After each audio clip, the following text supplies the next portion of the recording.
Welcome back to the GTN Show. Yeah, welcome. Now, would you like to know who is drafting in your next non-drafting distance triathlon? Well, there is technology out there that can detect that, and we have got our hands on some of the data from a recent middle distance race. Yep, and the Ironman Pro Series kicked off this last weekend in Geelong. We also have the Fast and Furious racing from the T1 Indoor World Cup, and also some pros hitting some pretty speedy running races early season. Yeah, and we've also got a couple of triathlon world records and a whopping $10 million being put into the sport.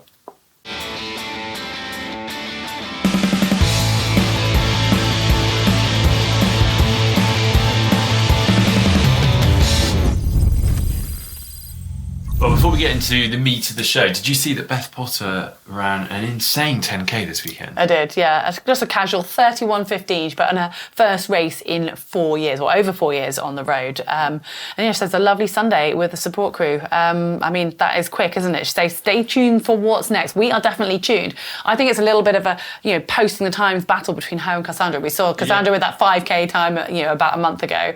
Feels like it's like they're just sort of putting it out there going, look, watch this. Yeah, also talking of impressive run performances, well, we've got Alex Yee obviously kind of gearing up for the London Marathon, which is sort of mid to late April. He will, I guess in theory, be in his sort of biggest marathon block right now, and he has actually posted up his past week of marathon run training, in which he's hit about 140k of run mileage, plus obviously, of course, he's still a triathlete, so swim, bike and run and gym in there. I did actually see, one of his runs popped up over the weekend for me. It was like 35k of running, and I think he averaged something like 3:15 per k. And so that was me just going out for my gentle plod on a Sunday. My goodness. But yeah, very excited to see him. Yeah, and interestingly, he says, obviously, saying it's different to most, but true to his identity, and far from where I'm headed, but further from where I started. I mean, that's further from where pretty much everyone started, isn't it? That's very impressive. Now, we are going to get onto the T1 Indoor World Cup, which is a very exciting event that took place this weekend over in France. But I did spot this. We've got Jolien Vermeylen deciding to wear her run shoes on the bike, and then obviously jumping off with her run shoes on, so she's kind of got that advantage out of T2, which interestingly I didn't really see anyone else do the same. Now, pyro pedals is something that used to get used a lot, where people would wear their run shoes typically during duathlons. It seems like she's not done that. She just used flat pedals or even running shoes on very uncomfortable. Yeah, so I guess it's very short, but she interestingly put a comment beneath the post that World Triathlon put out saying, or was I a scared chicken for biking on the track with bike shoes? Who will tell? I don't know if she's just playing there or, somehow I think she'd have the skills to be able to ride with cleats on. I thought so.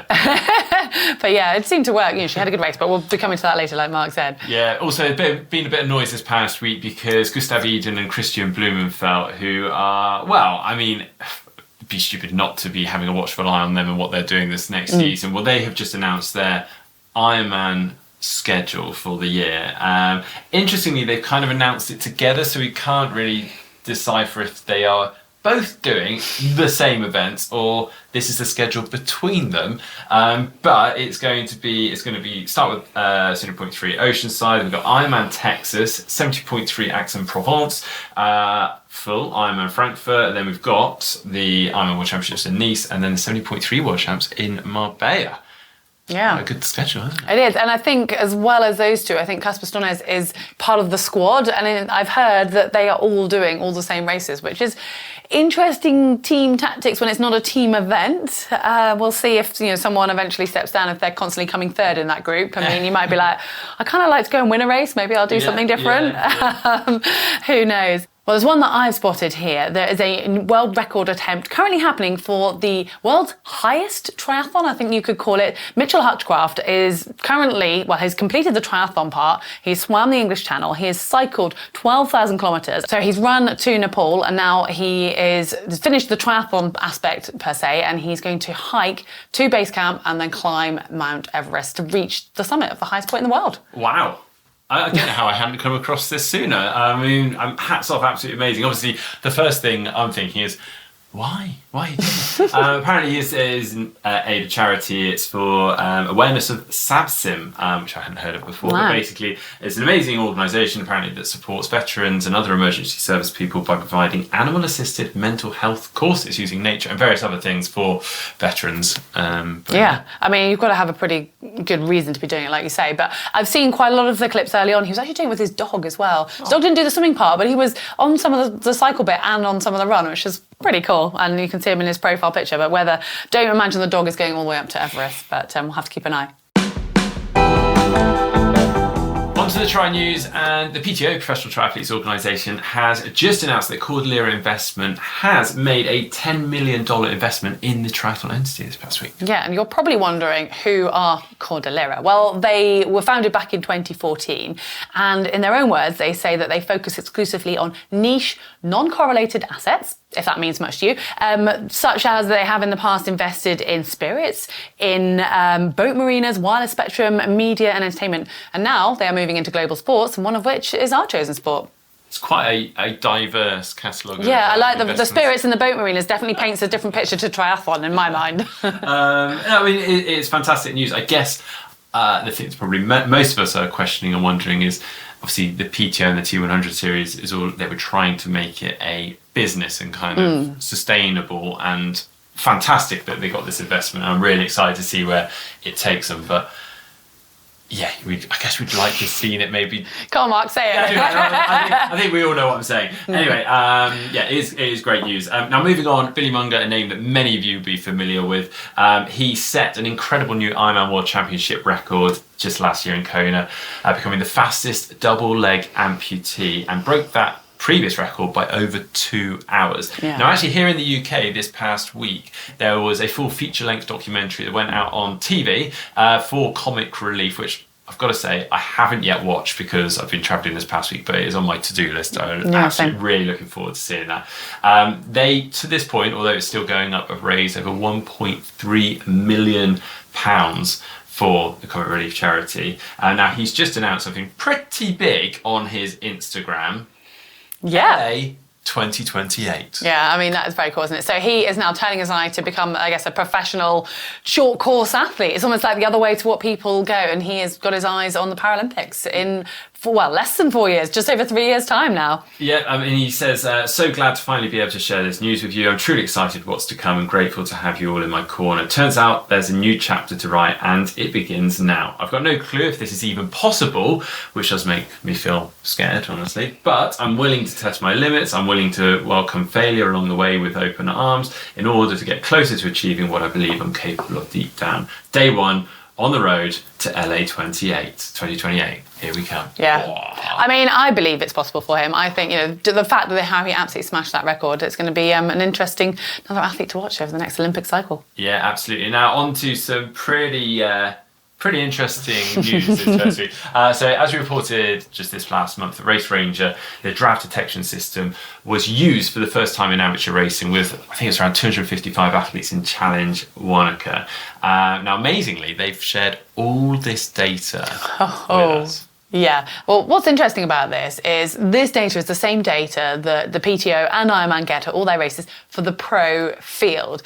And there's a lot of information. They can find out who's been drafting, obviously, how long they've been drafting, how long they've taken to overtake people, who they've been drafting even. I mean, there is a lot of data you can delve into here. Yeah, definitely. And now a quick recap on Race Ranger for anyone that's not aware of the devices or know much about it. Now, it features 2 electronic units. So the athletes will turn up and have these fitted to their bikes, one on the front of the bike, one on the rear. The one on the front will detect the distance between the front of their bike and the rear of another athlete's bike ahead of them.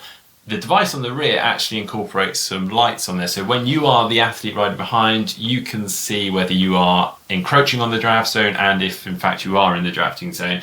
And not only does the athlete receive that feedback, also that data, as we're about to get onto, is also received by the referees, and you can analyse and look at all of this afterwards, should you want. Yeah, I mean, I guess the question that's been arisen is whether this is needed or whether age groupers actually want it. As a business model, Race Ranger want to increase their units and their spread around the world, and there's a lot of reasons that we would like to see the control in drafting at races. However, there's going to be a cost. Is that going to be absorbed by the athlete or by the race organisers? I mean, do athletes even want it? Some athletes are just turning up maybe to their first ever triathlon and it's just an extra thing to worry about. And, are they really going to be, as long as they're roughly a certain distance behind someone, do they need lights to tell them? I don't know. Absolutely. And these are all valid questions. Before they even get to that point, though, they want to obviously test this in a large-ish amateur field, because obviously currently, or to this point, it's been tested in pro fields, which are relatively small. Now, they selected Challenge Wanaka, and for 255 athletes, basically as many devices as they could basically roll out. That's still obviously a long way off the 2,000 or maybe 3,000 odd athletes you might get at some events, but this is obviously a really good way of just sort of like testing the water and testing that proof of concept really into whether it worked. Now, the athlete feedback from this was actually overwhelmingly positive, and actually Race Ranger themselves said that considering what could have gone wrong, they were actually really impressed with how well it all went. There was some pain points that were obviously really good and healthy for them to sort of figure out in a sort of relatively small age group field. But I think it was only one bike they said that maybe they couldn't fit it on, but had they had a little bit more time, they could have. And also it's worth pointing out that they do have a kind of second generation device in the works, which what they say, they've got enhanced the feedback, potentially live tracking, and obviously also the size of devices, and maybe even reducing down to just one device rather than having two. Yeah, so I mean, that would make it easier. I mean, just saying about the feedback, like one of my friends used it and he said it was super easy. We did talk about it in the show a few weeks ago, and someone actually commented on the fact that, the lights were really useful, except that they could see down the road how someone was still drafting the whole way because the light was still on. So, you can look at it either way. But I guess, it's time to now actually look at what the data looks like, because we have got our hands on all of it. Oh, it's amazing they've shared this, but actually really, really interesting. Now, obviously, they've changed all the names on this data for obvious reasons. I mean, we would love to have just named we wouldn't have told anybody. But that obviously isn't our job or our place. We can see exactly how long each athlete has spent in the draft zone, as you say, who, and just cumulatively throughout the entire race. Now, this ranges from as little as 1 second all the way up to 24 minutes. And this isn't just, you stepped inside the draft zone. This is then you actually push beyond the legal limit of time that you could spend in the draft zone. And then the clock starts counting, if that makes sense, okay? So this person was Sal Smith, whoever you are, obviously, that isn't their name. But sort yourself out. Now, that athlete actually yo-yoed as well. And that means basically enter the draft zone, drop back out rather than passing, a total of 31 times. And that data showed that they spent 9 minutes and 42 seconds on one athlete's wheel, and one stretch lasted as long as 2 minutes and 11 seconds. I mean, you're drafting. You must. Well, you do, yeah, exactly. It is really interesting, and it has obviously opened up debates, as you'd expect to see. And Slow Twitch, everyone's been chatting on the forum. On Slow Twitch forum, we spotted that Luca Ford, with this comment, says, let's just look at where 70% of the racing population spent time in the draft zone. From the charts, it looks like 4 minutes or less. Yeah, no, it is interesting and worth pointing out, as someone else did in the comments, that yes, 4 minutes, but that is actually 4 minutes of illegal drafting. Okay, so once they've passed that time that point, 25 seconds, exactly, to either pass or drop back out, and then, as I say, kind of the clock starts. So actually, it's more than 4 minutes, if that makes sense. Anyway. Yeah, carry on. Yeah, so they also say, for a 70.3 distance, Race Ranger can say you get up to 4 minutes of draft zone time, and then after that, every second you draft adds 5 seconds to your finish time. It's not a bad proposal. Obviously, as I sort of touched on this whole actual draft time versus non. Yeah, maybe we need to adjust. It might be less than 4 minutes. Yeah. But anyway. They could work. The only thing I'm thinking is if you're a lot of maths, although it could all be done kind of automatically, obviously with the Race Ranger data that's coming through. But my only thought is, as like a newcomer to the sport, if you're suddenly thrown one of these devices, and then suddenly told that 5 seconds is going to be like, it all starts getting really overwhelming, confusing, and really not that inviting. Actually, I just want to get around a triathlon, and okay, I might make some mistakes, and I'm really not intentionally making them, and suddenly I'm getting penalised and probably haven't really benefited hugely. I mean, on the flip side, and as one of our viewers pointed out, it might encourage people into the sport or back to the sport. So Yeon Sol says, as a competitive age group athlete, I stopped rating Ironman events because of drafting, in brackets, cheating. If Race Ranger is implemented successfully in all their races, I, for one, would certainly return to Ironman events. And I would say that as a strong swimmer and a really not strong cyclist, I wouldn't mind it. Yeah, just putting it out there. Absolutely. I mean, this is a huge topic, obviously, and it's going to keep going on for a long time. I think the interesting thing from all of this is just seeing, actually, for us, the data that literally is landing on the desk, the laps of Ironman, PTO, and what they could potentially be doing with it, and maybe aren't quite yet. Do they want to? Are their courses big enough? That's another conversation. Exactly. So do with this as you will. But we'd love to hear from you guys, as your thoughts on it all, and whether you think Race Ranger should be used in age group racing or not, and what you think to all this data. Let us know in the comment section down below. Now for What the Tech, just a single piece of tech news this week, but quite an exciting one because it's literally launched today. So Core, the devices that you've seen a lot of athletes using, very popular in the triathlon and performance world for basically measuring your core temperature when you're doing exercise, but also you can use it to raise your fitness as well as obviously prepare for hot climates. Now they have just released their Core 2, which is their next generation of the device. It's 48% smaller. I mean, it's pretty small anyway, so they made it even smaller again. It's even smarter, more powerful, but also they've improved the way in which you can attach it to your heart rate strap, so you can more easily attach it and remove it. And also, one thing that I often fell foul of is it's now got an LED kind of battery indicator on the device, which was a little bit hard to see on the last one, so that's quite cool to see. So launched today. Check it out.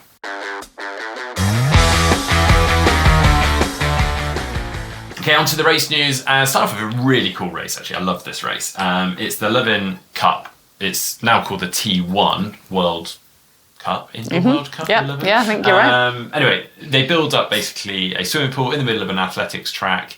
I mean, there's a really cool time lapse of this. Yeah. It's quite an impressive thing to see. It's a large amount of water you've got to get into that pool. But it's a super fast, frantic, furious race. 200 metre swim, 2.8 kilometre bike, and a 1 kilometre run to finish with. So it's literally all out. Every second counts. They've got heats, semis, finals, repechage as well if you don't make it quite through on the semis.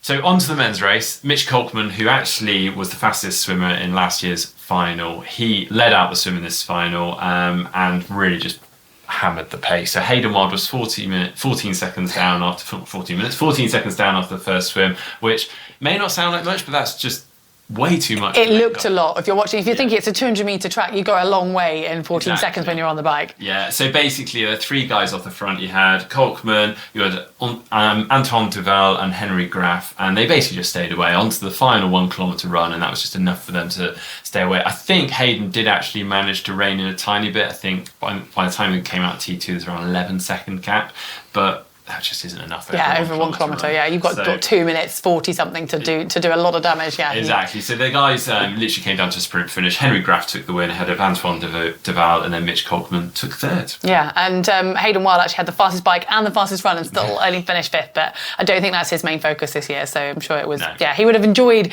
racing, no doubt. All eyes were on the other Olympic medalist, I should say Olympic champion Cassandra Beaugrand, and she, really was the golden girl, wasn't she? She just cruised through the heats and the semi-final, and then onto the final. She came out of the water in second, but sort of at the front basically. And then they had a group on the bike between her, along with, she was joined by Jolien Vermeylen, who we saw with the shoes, went with her trainers. Didn't quite pay off for her. She finished fourth, just 3 seconds off the podium, but a strong run from Laura Lindemann in second and Annika Koch from Germany in third. But Cassandra Beaugrand, if you watch it, she just sort of made a kick, and then she just looked like she was jogging, and she ran, what was her last kilometre? Well, her one in the final, 3 minutes, 2 seconds, just flying around. It looked like she was floating. It was just quite magic to watch. So, great. And the crowd obviously loved watching their home favourite. Amazing. We also had Ironman 70.3 Geelong, the first of the Ironman Pro Series events this year. Unfortunately, the live feeds didn't quite live up to the expectations we were hoping, and this is due to, I believe, an internet outage. And actually, it wasn't until over 2 hours into the race, Greg Welch and Mirinda Carfrey popped up on the live feed just to say, look, we are experiencing some technical difficulties. And, and then it subsequently just went out again. So, that's a real shame, but apparently some fantastic racing. So in the women's race, it was Natalie Van Coverden that took the win there, which is a very impressive performance from her. I think it's a second sort of middle/long distance race now, ahead of Hannah Berry and Grace Tech. And on the men's side, it's Helle Geens just absolutely dominated there. Ran a 107.58, but you know, he was pushed by Jake Birtwistle and Taylor Reid as well.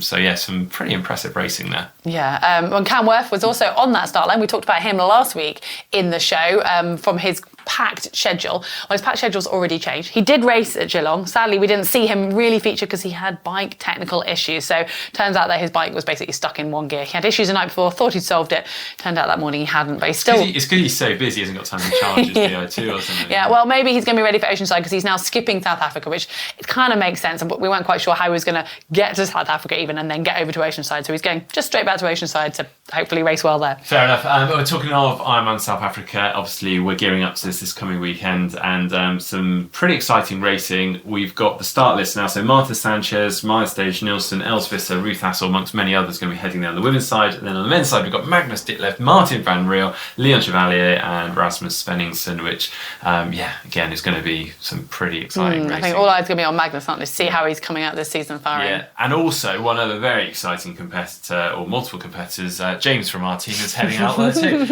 He is actually taking part in a charity relay along with his wife, Jodie, and also another member in their relay team. So that's for the Ironman for Kids charity, which is an organisation or a charity that's been running for many years now that basically aims to raise money for those less privileged and less advantaged sort of children that, in the townships and various things. So an amazing initiative, and I'm looking forward to seeing the videos from that. If you see James out there, say hi.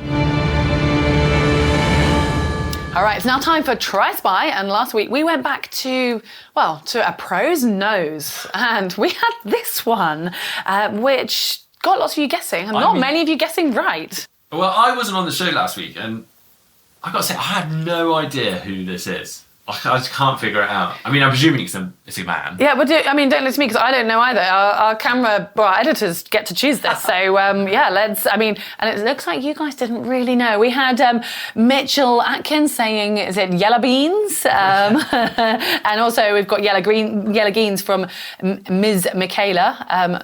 Both of you are not correct. Yeah, we had a couple of local athlete suggestions, local to us, Harry Palmer and Leon Chevalier. We also had C Beat saying Patrick Lyon. Maybe. Can't see that one. No, but we only had one person getting it right. It is Arma Drazer, said Lionel Sanders. It is in fact Lionel Sanders. Well done. How do you know that? You see it. I know, but how do you guess that from that? Yeah, it's good skills. Good skills. All right, well, we're going back to a course this week. I actually think this is a really easy one. Well, you say that, but until you pointed out a few things, I was like, how would you know what a course is? And I still don't recognise the course, but there's clues in looking closely. There is somewhat a point-to-point in terms of the finish of the bike is at different points of the start. That's obvious, you can see that. But maybe just pause and zoom in slightly. There are a few courses out there that will have maybe such tight turns. Oh, you're giving lots away now. Okay, right. Well, good luck. I reckon we're going to have quite a few right answers this week, so leave your suggestions in the comments below. Say what? Well, that was lovely. So I kept going for a little while, didn't I? I got excited. You didn't singing with Magnus. Oh, yeah, and James, I've just missed being in the show with you, Mark. I've been tuning in. James has been coaching me. Yeah, you really showed me up there. Right, we've had some really good comments over the past week. Now, I had a duathlon video out over the weekend, sort of shot POV. It's a bit of a new format, I guess, kind of talking over sort of some of the footage. I had a lot of fun racing it. I could tell. But I did forget to record the second run, which is quite a crucial part of the video when it's POV led. You sure you forgot? Yeah. Andrew McCann said, "Have I still got it?" which was the title of the video. The footage, that is. No. Yeah, very funny. But yeah, a lot of you liked the concept and the format. YouTuber221 said, my smile is bigger than Mark's. You know GTN is making great content when this happens. That bug has now been passed down to me, and I'm now more excited about my race season now more than ever. Interesting how a simple, fun video can lead to big motivation. GTN team requires a big congrats for putting this awesome video out. Yes. Yeah, we love to hear comments like that, and yeah, that is why we do this stuff, isn't it? Well, and slightly for ourselves, but yeah, absolutely. I got that feeling from watching it as well. I was like, yeah, let's bring on the season. On another video, we've got a bit excited that we've had a comment. Actually, it's on the show when we were last week. James and I were talking about Average Rob attempting to do marathon to Saab, and he commented, and he says, "Thanks for the shout out. 4 weeks to go." It might even be less than that by now, but I know James was sort of like, is he going to manage it? So the fact that Average Rob is still speaking to us after James saying that's good news. Yeah, fanboying a bit there, but it's and girling, but yeah, pretty cool.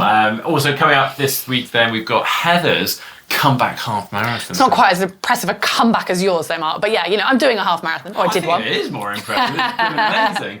So yeah, stay tuned for that. And also we've got a very interesting video again from Heather here about faster training and is it dangerous? Because a lot of us do, whether we mean to or not, often do faster training. We head out in the morning before work. So it's a very interesting in-depth video. So stay tuned for that. It is.